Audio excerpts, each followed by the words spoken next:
All right, welcome back to Seeing Dubbel Podcast. This is episode 4.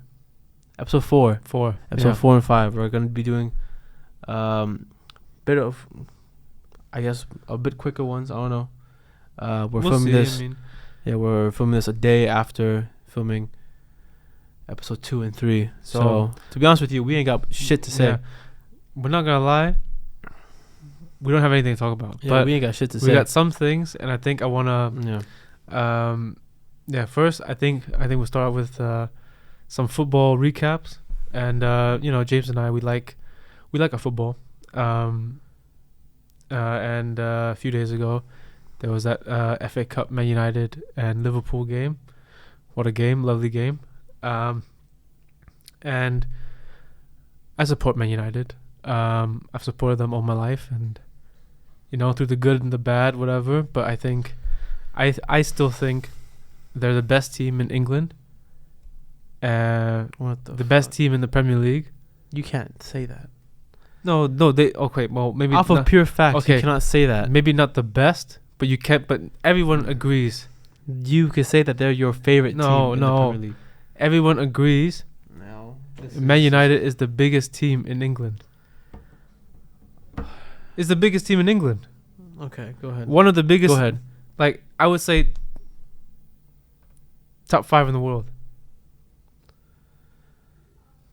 Correct? Okay, go ahead. History-wise, right? So it was a good game. And yeah, of course, because I like Man United, I love seeing us be able to beat rivals, and I think it was well played, and everyone was saying how like Ten Hag's job is in danger. And I think this game hopefully clarified to everyone that it's not, and he's the man for the job. Yeah, bro. You can laugh all you want, right? Klopp is leaving at the end of the season. We'll see how Liverpool do next season. But anyways, so I made a list. I made a short list of things I love in football. All right, just because that game, I was like, man, what a game, what a sport. So I just made a list of what I love in football. You give these fans one good thing to happen every once in a while. We've only ride it. I have a video for you then. We've only lost twice in 2024. I'll pop up my favorite video of all time. How about that? He always does this shit, He always does this shit.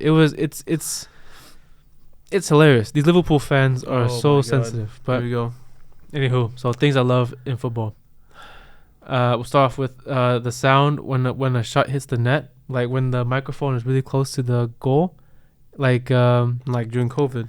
The one that comes to mind is Haaland for Dortmund in the Champions League when he rifles it, and then you can hear it hit off the net. Yeah. Right. Yeah, so that's a good one. I love and the next one is I love tackles where you throw yourself at the ball, like where you throw full body at the towards a shot, like not like Brexit tackle. You mean? Yeah, no, not like Brexit means that you kind of go through the person, but like I'm saying, when the attacker shoots the ball, and not only do you like put your leg out or something, just kind of like, I'm defending, but not really.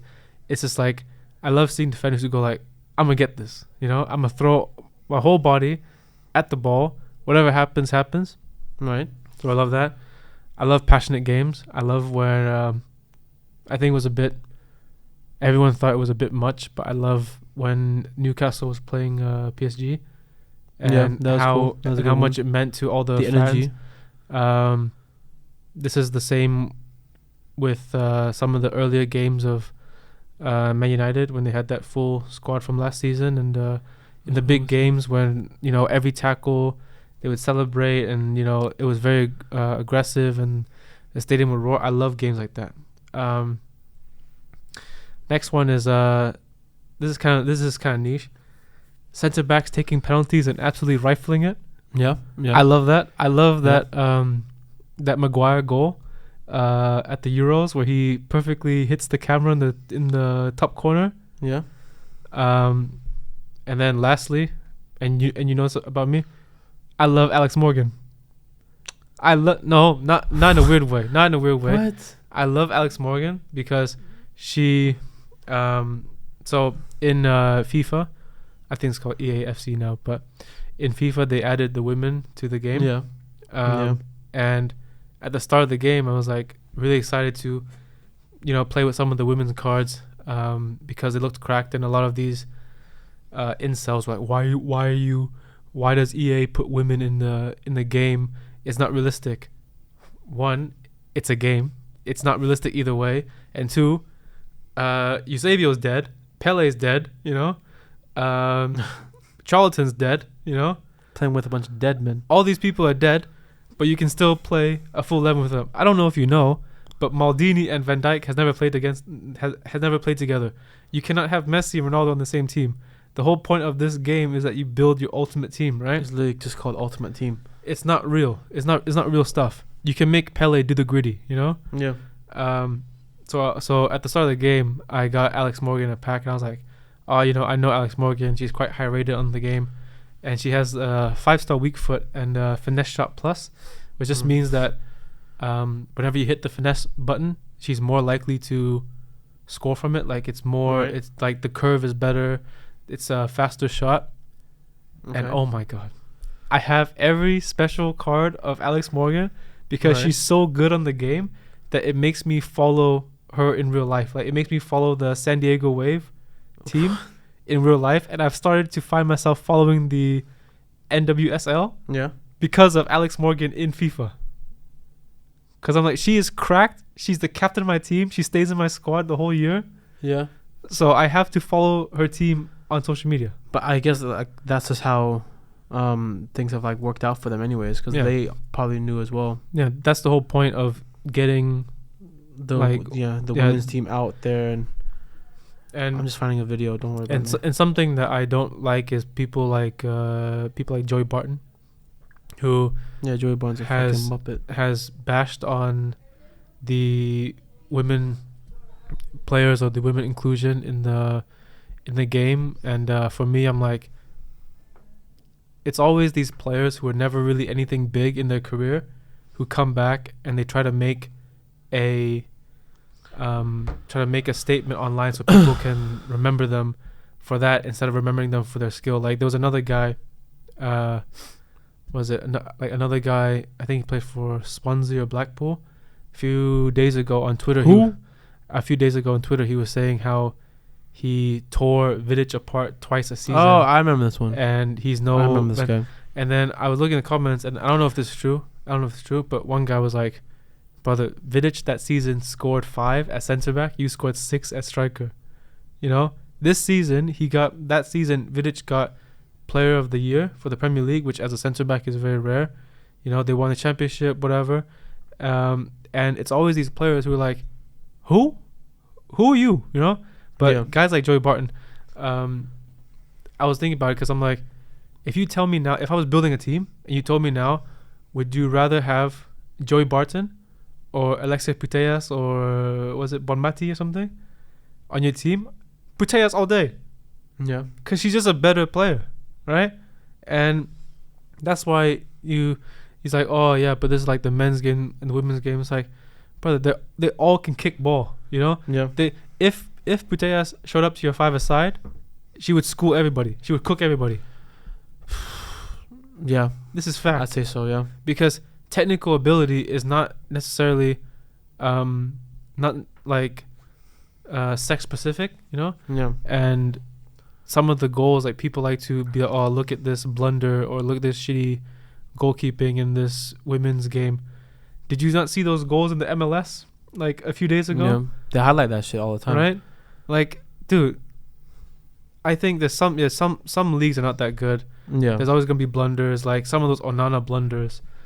If it was a woman, you'd be like, oh, look at this woman. But if it's Onana, you'd be like, hey, Well, you know what? He's still adjusting. it's just Onana. Yeah. To get to that level, they can kick ball. Yeah. All these players can kick ball, and people don't fully understand how good you have to be to become professional. If Harry Maguire came to your 11-a-side Sunday league game, he would look like prime R9. Yeah. They could probably stick him anywhere, and he would embarrass everyone. I think it translates well to also basketball terms. I don't know if you I've seen these clips like 2011 whatever, like what's his name, Brian Scalabrine, the White Mamba. Nah. Someone was just talking trash about him, and he says, "Yeah, pull up," Hmm? because he's a role player, if not a bench warmer in the NBA for his entire career, and he's just a bit of a meme, and then says, "Yeah, pull up," and he plays this guy, and whoops the shit out of him. He wipes the floor with him, because then goes, yeah, the worst player in the NBA is better than any player anywhere else. Yeah, because people don't understand that. Think about the amount of people who play football or play basketball. Think about the amount of people who play those sports and then get paid to do it. And think about how many people make it to the top leagues, and a team only has about, what, like 11, maybe like 18, 20 people on the match day squad, you know? Yeah. Think about how many people like make it there, you know? Yeah. But yeah, I don't know. That's our football chat or rant. I have one more. Don't worry about it. Go ahead. Are you informed on the Reading situation?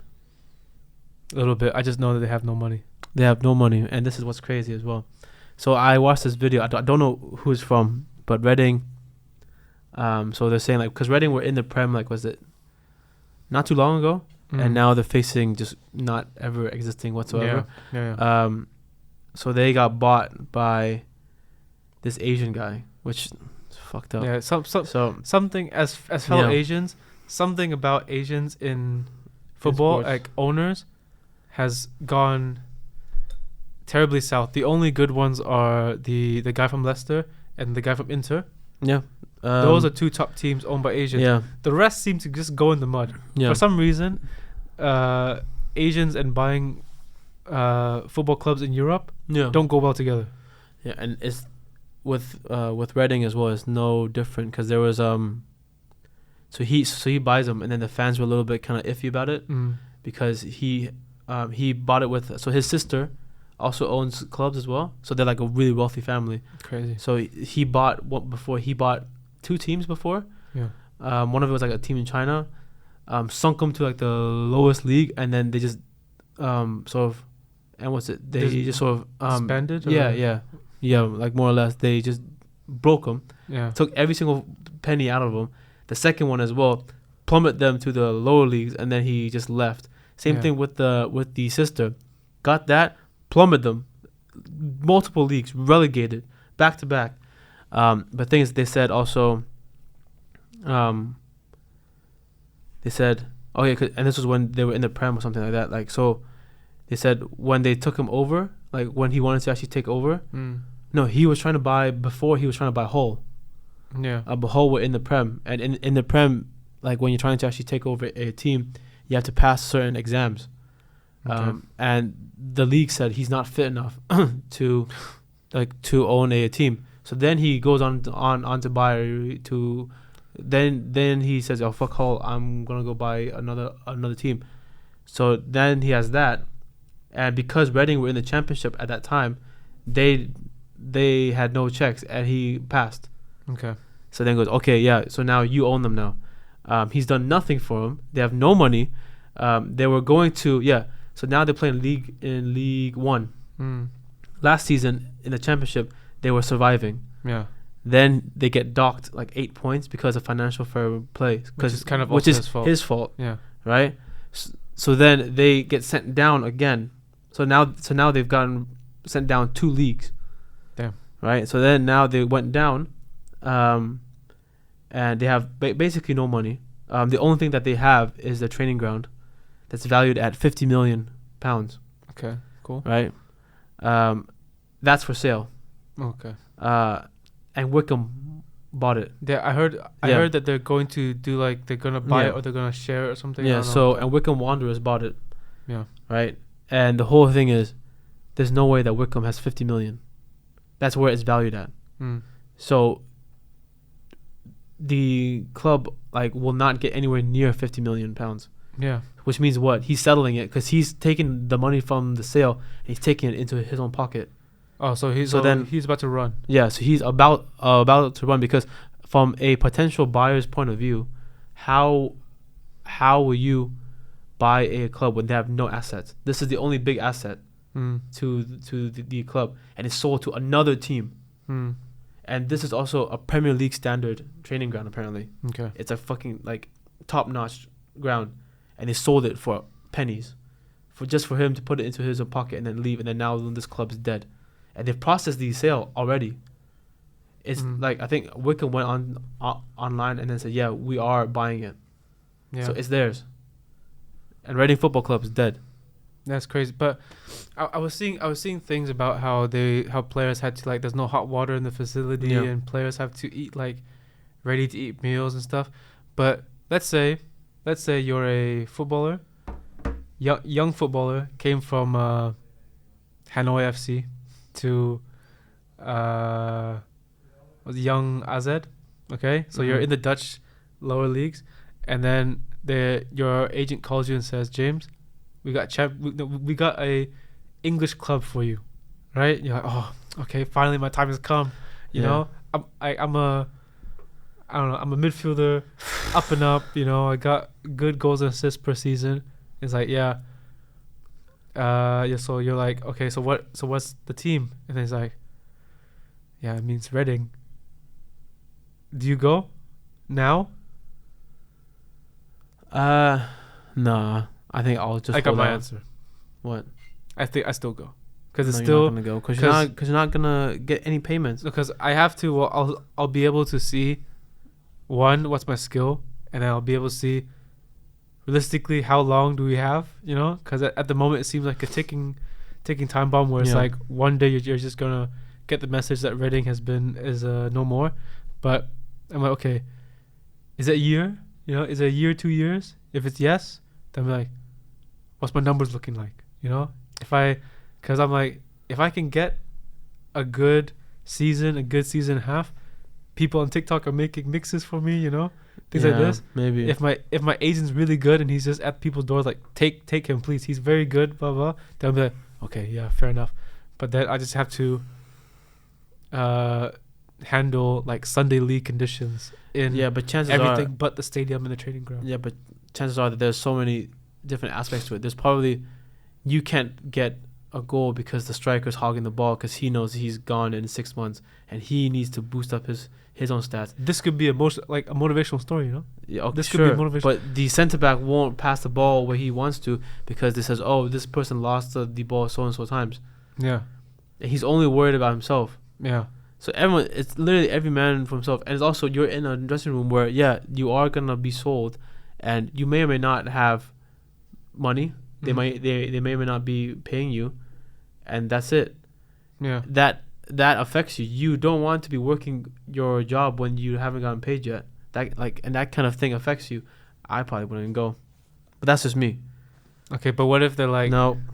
Okay, like what if your agent's like, yeah, if you don't go, I don't know if I can get you another upgrade for a while. I think my agent's a piece of shit then. Oh, what if he's just what kind of agent is this? What if he's just like, bro, there's no other clubs that want you. No other clubs want me. Except Reading, and you're going to go on a free. Yeah, okay. I guess I'll go then. Yeah. But I want to enjoy it. Yeah, but would you rather go to Reading or like... I'll probably bring one suitcase because I'm so certain that it'll be over. Yeah. That's probably what it is. All right, guys, that's enough of our a football sports talk. Football talk. Yeah. Oh yeah, no, I got a book talk I wanna mention. So there's two things, right? First off, I want to just say these days I've been on book talk, like book TikTok, and I see a lot of women like recommend books with like male characters and saying how this character is written so well, blah blah, and then sometimes I'll hear it and then I'll read the book and I'm like, it's so interesting to me how men written by women is like the ideal the ideal man, right? Or what women think men are, and then me as a man reading the character, I'm like, this is not how men act, you know. But then it's the same with the idea of a man, I suppose. It's the same when a man is written by, when a woman is written by a man, you know, women are like, this is not, like, you can obviously tell, but like whenever a man is written by a woman in a book, I'm like, this is not how men act. Like, it's oftentimes it's the most like milady type of guy, you know. He's just a real gentleman, man. No, no, but like it's overly, you know, overly theatrical and everything. But that's kind of an ick of mine. But so this is gonna be a little bit spoilers for. I'm reading a book called Cleopatra and Frankenstein. So spoilers if you're reading the book, skip ahead. But it's about a girl from the UK who lives in New York. Her name is Cleo. So Cleopatra. No, of course. And then she meets a wealthy guy, Frankenstein, and then they date quickly, and then they get married, and then it's about kind of their life together, and then falling out of love and everything. Cleo, before she met Frank, was just like an artist in New York, and she was like kind of struggling, you know, doing a whole lot of coke. And Frank was like a successful guy who worked a bit too much but made a lot of money, you know. Yeah. And then they get together, and Frank kind of changes her life, like upgrades her life. And I'm at this book, like I'm at this point in this book, and if anyone, like me, recently I've been starting to really get into books. I think it's just something very nice about them, and I think as a man in your 20s, you should be at least reading something at all times. You know, like have a book that you're reading. Like, oh yeah, I'm trying to finish this, I'm trying to do this and that. Like, you shouldn't have books in your house as decoration, you know. You should actually try to read them all, you know. But there's a part of the book that I was in there, you know. I was like, it was very gripping, and it was Cleopatra starts cheating. Cleopatra starts cheating. She's on Frank, but then it's like Frank goes to South Africa to film some type of commercial. He landed a big deal. She was very happy for him, and then it skips to whatever, and then I was reading it, and then I was audibly like, what the fuck, you know, because she starts cheating and sleeping with dudes, but they don't even tell you, like, they just introduce some new guy. It was her best friend who she already had a past relationship with. He's already mentioned in the book. Yeah, this guy named Anders. He's a Danish supermodel. Oh, come on. In New York, but he's like a bum. He's like he's like a father to some kid that he's not, you know, like he's not with the baby mama, you know. Yeah. He's doing a lot of coke. You know, he has to you know, he's like kind of like job here, job there. So she leaves. In this part, when I told you I was in there, I was getting mad because I was imagining me as Frank, right? Yeah. And I was imagining because he, oh man, in the part of the book, because she's very descriptive about this cheating. Man, very descriptive, and I'm like, with every line I read, my blood boiled. I was like, then it worked, if I was Frank and I'm coming home and I find this out, James, you better run. They live in a high-rise apartment. You're going out that window. You're going off the balcony, right? But yeah, so then she starts cheating. They write a lot about the process of cheating, as you know, whatever. Yeah. And there's like little bits where like Frank is texting Anders like, "Hey, my bro, back in New York in a day," you know, and he's there in bed. So then they're friends. Yeah, they're friends because they were a big friend group. Oh, but right. then okay. And then he's there, Cleo in his bed, reading the text and everything. I'm like, if I knew this happened to me, yeah, but Cleo was just a bum anyways. And then the thing that made me mad is that he literally changed your life, and it wasn't enough. Yeah. It wasn't enough. He literally changed your life. Okay. You were a starving artist, and he took you to starving. But you're only starving because you use all of your cash on drugs. Yeah. It's only starving. He took you to this high-rise apartment, got you this, got you that, took you to vacation. You know, changed your life, right? Yeah. For the better. And then you're there saying, I wanted you like to unders, Mm-hmm. or I wanted like to cheat or something Yeah. because he's always working all the time. Yeah, bro, she doesn't work. He has to provide. In You this are just book- an artist, bro. What the? In this book, she said she was an artist at the start, Come on. Yeah. right? But throughout the book, she just stops painting. Then what are you? Just a bum. Then what are you? Yeah. The guy's bum. out there making money, and then you're like, oh, you're never here, so I cheat. What kind of? But like, I don't understand the stupid mentality, But yeah, I was in there. I was fully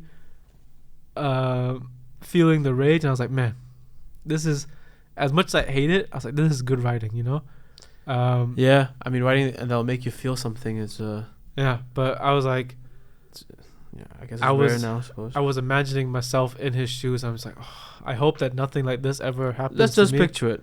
Right? No, nothing like Let's this do it ever now. happens to me, because if it did, I don't know if I could handle it, and I'll just be like, I think if I came home and my partner was cheating, or let's say, I come home and I just smell someone else's cologne, I'm like, okay, and I smell my bed, I'm like, and let's say I press her about it, like, you need to tell me now because I'm suspecting stuff, and if she says, yeah, I've been seeing someone else, I think you would see a side of me. She would see a side of me that she's never seen before, and I would just be like, get all your stuff in a bag and go. Yeah. Leave this house, go somewhere else, or else I don't know what I'm gonna do, or else I'm gonna start yelling. Things are gonna be said that you want to take back. Yeah.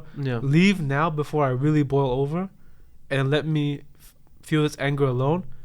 And don't talk to me, right? I would say leave now. Don't just get your bags, go. That is fucking. I can imagine you saying go, and then you're still in this fucking penthouse, and then you'll just sit in the middle of the couch and just Yeah, for like 3 days. yeah, but then She will never know about that part. But then the difference is that I'll be crying in my New York penthouse. Right. I'll be crying in the Benz. I'll be crying, at a was it a Michelin star restaurant, and she'll be crying in her trap house. Where I found her. Fucking hell, man. I have. This happens in real life too, and I never understand it. How some women date like billionaires and be, oh, he works too much. Yeah. How do you think he became a billionaire? Yeah. Madness. It's fucking. There's got an article for you. Yeah. Title of it is called "Completely Abandoned Haunted Forest is so sinister it's actually illegal to visit." And there's like a whole story behind it. What a stupid name. Okay, Like, how about you shut your mouth? no, but isn't that a stupid title? No, it's not. If a town is so creepy it's illegal to visit, then you should probably steer clear. The writer didn't do a very good job on this. I'm not gonna. Yeah. The woodland is giving. Did he? Is it written like that? Yeah, it says the woodland is giving Blair Witch vibes for sure. Jesus Christ. And we reckon that even those partial to a ghost story would never even dream of trying to visit. So why is it off limits? And what happened there? The forest is in Connecticut, and it dates back to the 1740s, where it's like a whole community there because it's one of those abandoned communities. People move on. Yeah. And named it. So there's a group of people that settled there called. They named it Dudleytown after the family names. I'm guessing that their name is probably just Dudley. Dudley, yeah. Until the 19th century, it was used as a farm. However, many residents left in search of an area with more fertile land. Which doesn't sound so bad, right? Well, things took a pretty dark turn when everyone in the town started dying.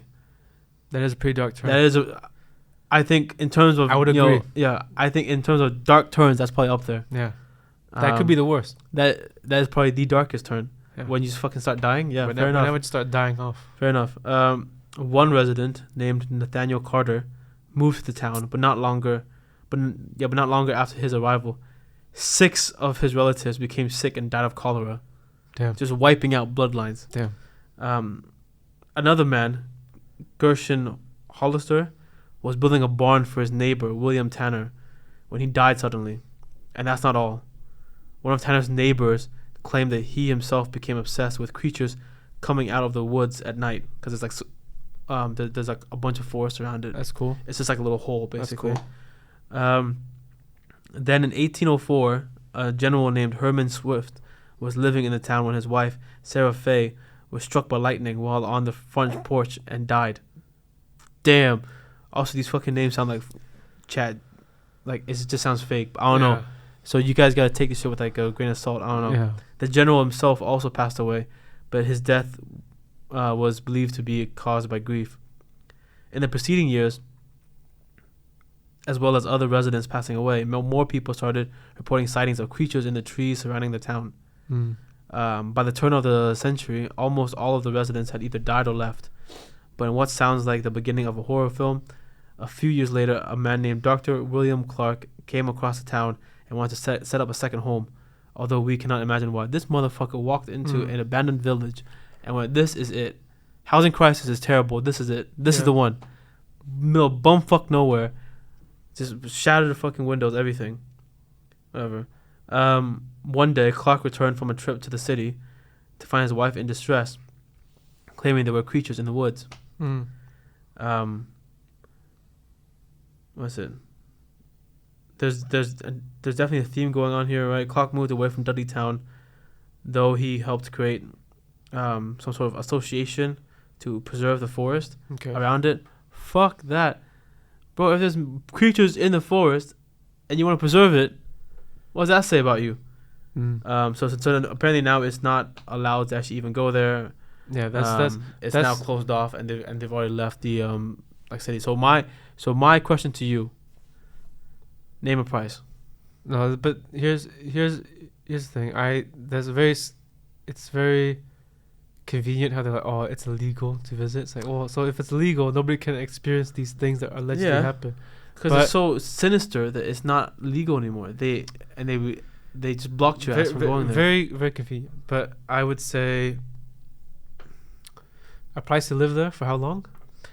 All right, I'm gonna paint a picture for you. Okay. I'm gonna paint a picture for you. I got my own picture. Okay. I got my own picture. Fair enough. I'm gonna say later. Well done. Go on with your stupid fucking. There's let's say that somebody approaches you. Let's say you got sick and tired of your job, and someone says, "Hey, I know this guy that would pay for some research. If you want to just do that." Yeah, fair. So then it's like, okay, we're gonna ship your ass out to the U.S. All right. There's this forest, and you gotta go in there. They'll give you a survival bag, everything. They've actually renovated one house in the middle. That's nice. There's a little porch light on, everything. It's really, really sweet, actually. You walk in there. Cool. It's like vintage 1950s fridge. There's a record player on. I don't know how it's on.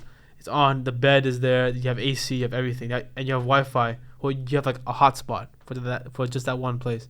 Okay. But it's like super, super old. It has that little door before the door kind of thing. Door. Yeah, one of those like swing doors. Screen doors.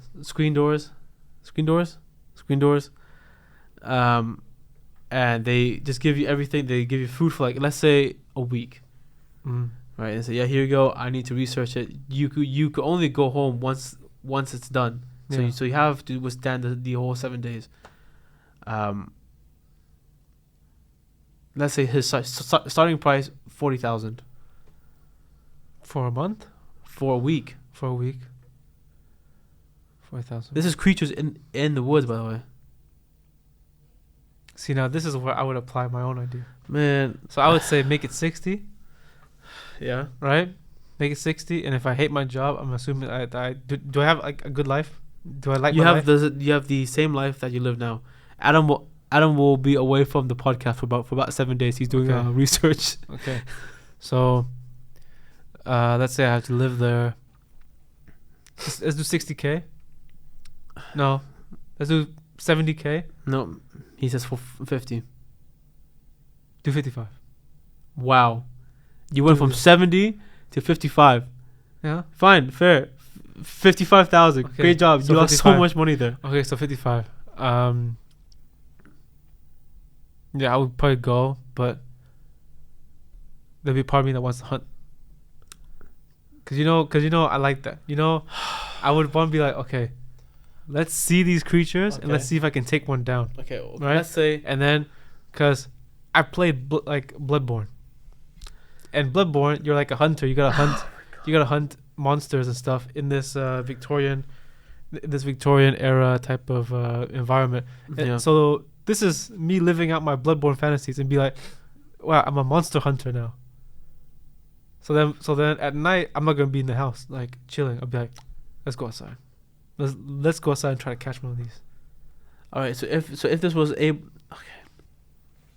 these were creatures plural that have been able to wipe out families, kill everybody, right? Bring bad luck, and your stupid ass is just gonna go. I'm gonna go outside and hunt them. Let's say because I'm him. No. If you die, you don't get any money.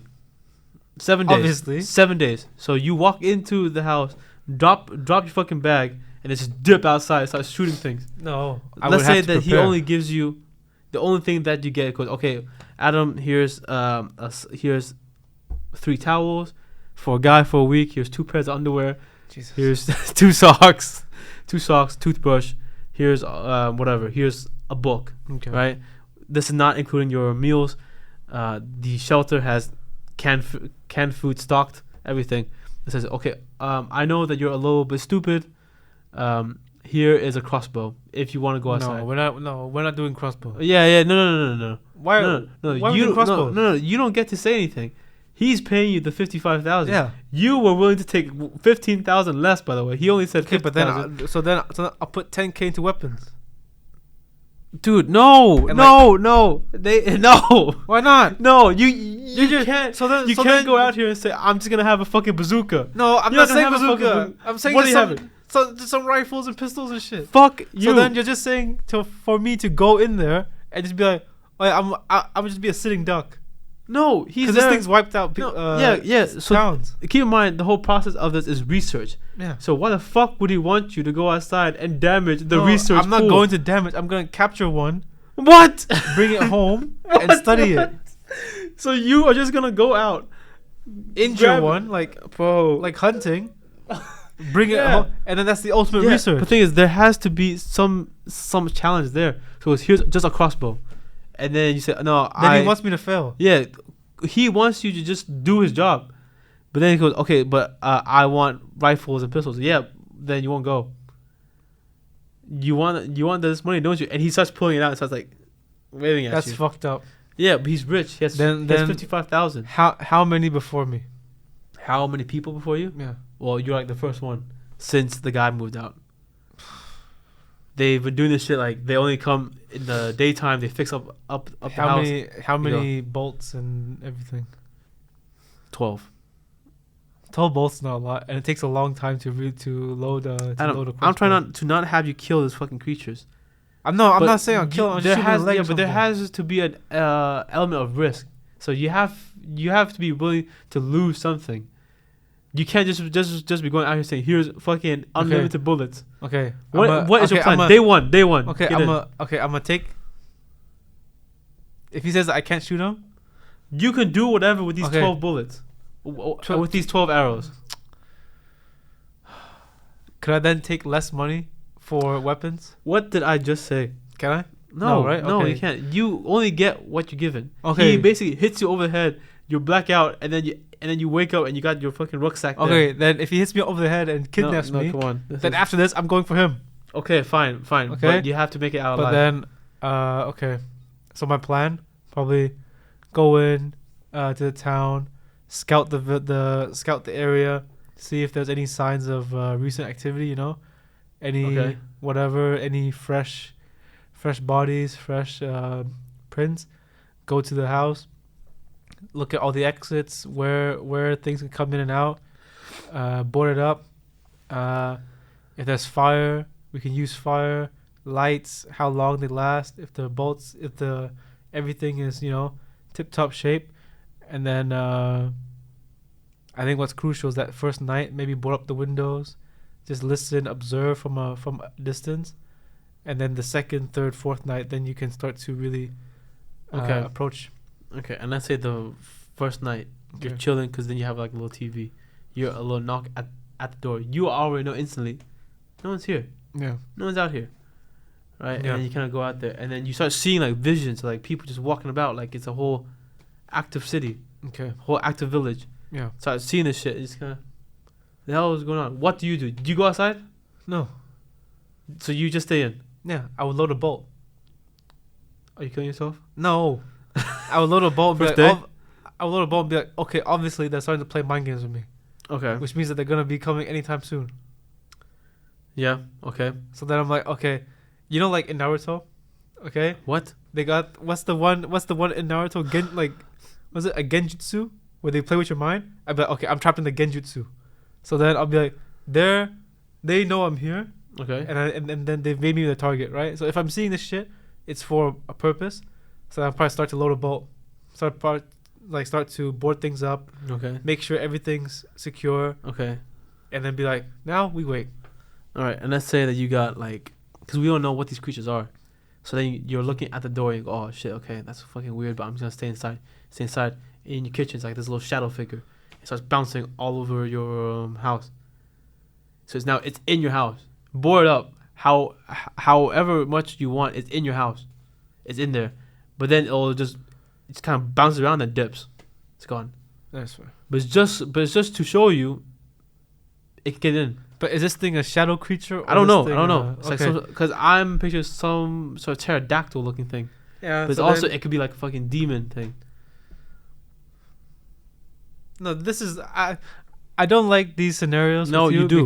because then it's like impossible. Because then if it's physical, then I can just be okay. That I can attack it. If it's demonic, I can't attack it. What is this thing with you and just attacking? It's I'm in my trying to house. I'm trying to hear how you are gonna survive, Yeah. and you're just By gonna start attacking it. shooting everything. This is the first day. If it's in my house, I don't think Look, you'll last. I think I'll last. I don't but- think so. All right. Whatever. That's a nice dilemma. Now we got juicy student confessions. Are you ready? Yeah, go ahead. Okay. So let's do 4 general confessions, 4 general confessions, 2 Dutch confessions. I think we should probably just do like 2 and 2 because we're going on for quite a while actually. Yeah. Okay. Yeah, just do 2 We'll and do 2. 2 and 2 then. And then we'll carry on for the next episode.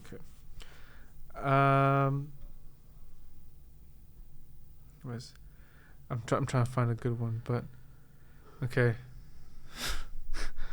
Okay. TMI, but I'm part of the population that has to take off all their clothes when they go to the bathroom. It's impractical in public toilets, but a man's gotta do what a man's gotta do. That's nasty. I see it. That- I see it. Sometimes, I think sometimes you're just expecting the worst, so then you just kind of like want to prep for that. That's disgusting. Now, granted, that like hasn't happened recently, but I see it. You don't want the fabrics of your clothes to be weighing you down, What do you mean weighing you down? just be hindering you. You don't want the possibility of that being in the way. I get it. I get Okay, it. so next confession. I low key wish someone would try and fight me on the street randomly because I just want to see how much I would mess up the guy. Like I'd be shadow boxing my room, imagining different ways I'd bang Bear Man in the face. Oh, what a bunch of bullshit. Here's something that I think is very interesting. A lot of guys, and this because the next confession I have is also kind of on this, but I'll group it together. It says there's no such thing as an alpha male. You are a pathetic little boy who has self-esteem issues, and this is kind of Sounds fun. and this is kind of the like together because I'm like everybody like it's like that Mike Tyson quote. Everybody has a plan until they get punched in the face. You know, everybody has a plan until they get actually hit. Shadow box in your room all you want, right? But there's a But- bunch of students walking in front of this. Yeah. I know. I'm feeling freaked out. But it's like you can shadow box in your room all you want, right? The moment you press somebody and they punch you in the face, Yeah. all that goes out the window, right? You can only when you train to fight, right? Once you're in that ring, there's no real tactics, right? Because it's like you got this dude trying to punch you, trying to hurt you, trying to knock you out, and then all you could do is just survive, right? And especially dudes who go to the gym and only lift weights, they have this mentality that I'm impenetrable, right? Yeah. Or like I'm the alpha male. Like, but if you go to a bar somebody, you talk smack to somebody, right? Once he turns around, you see he got cauliflower ear, and he starts to, when he starts to strike you, it's over, because you're gonna throw a punch and it'll do like a spinning back kick, and then next thing you know, it's lights out. Yeah, it's long for you, right? Or you're like, I'm in the gym, I'm really strong. If you get into it with a Brazilian jiu-jitsu guy, little skinny guy, right? Short skinny he'll guy. make you look pathetic. Yeah. Even if you're a meter 90 pure muscle, you're gonna look pathetic. The best thing for young men as well is just don't grow up with this ego of like, I have to fight people, I have to do this, because your life is fragile, right? Like people just get stabbed out of like nowhere, this man. like this dude saying, yeah, I low-key wish I could fight someone. What if they have no interest in fighting? What if they're like, I'm gonna shank you? Or like, what if you press them and they're like, oh really? And they pull out a gun. Yeah, and that's it. Then what? Then your ego got you 6 feet under now. No, because in a street fight, there's no rules. They don't have to go fist for fist. Yeah, I would say they don't gotta go fist for fist, because you want to just survive. Yeah, for this guy, join an MMA gym and get humbled really quickly. No, that's one of those guys that you just kind of wish that would just actually just get jumped. Yeah, because then it's like, now it's just not so good anymore, is it? Yeah, there's like, oh well, now I thought you wanted to fight. Go fight.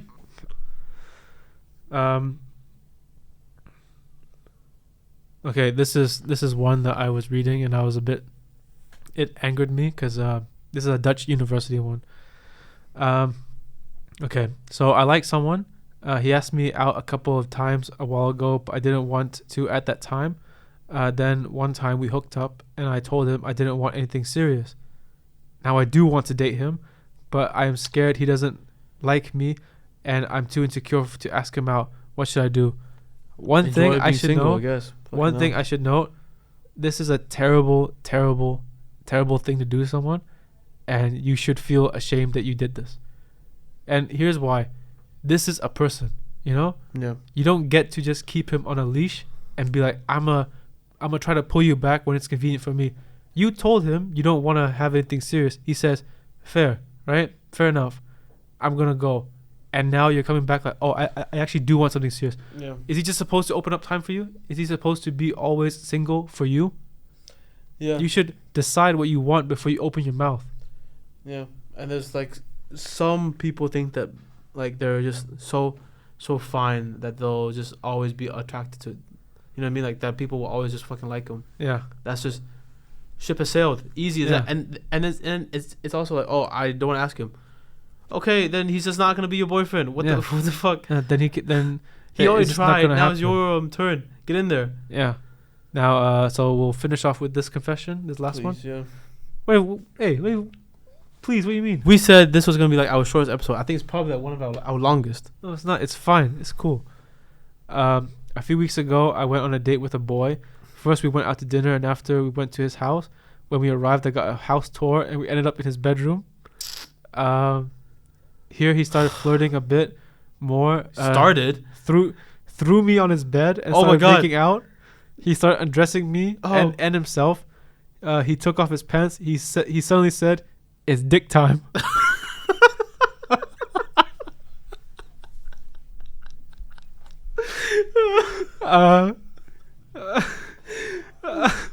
It's dick time. Wait. In about 5 minutes, he climaxed. Safe to say, it wasn't a success. We haven't spoken to each other ever since. A couple weeks later, I took an STD test, and it turned out he gave me chlamydia. Oh my god! Fucking god! Not only did he say it's dick time, he also gave you the clap. Seems like it was dick time for too many people. Oh my god! I think too many people got fucking dick time. Oh my god! Oh. Guys, dude, stop messing with dirty people, man. It's not even her fault. I think his whole. But you could tell that he had a whole routine to it, so he was definitely. I think the moment he said dick time, the fact that he still went through it. Yeah. After he said it's dick time, bad to me. is wild. And should be cause for self-reflection. What? It's not her fault. No. The opinions are now divided. Okay. All right, we're gonna wrap up now. We're gonna start shooting the next episode real quick. Okay. Guys, thank you. Thank you for joining us. Yeah. See you around. Right, Love you. bye-bye. Bye. Bye-bye.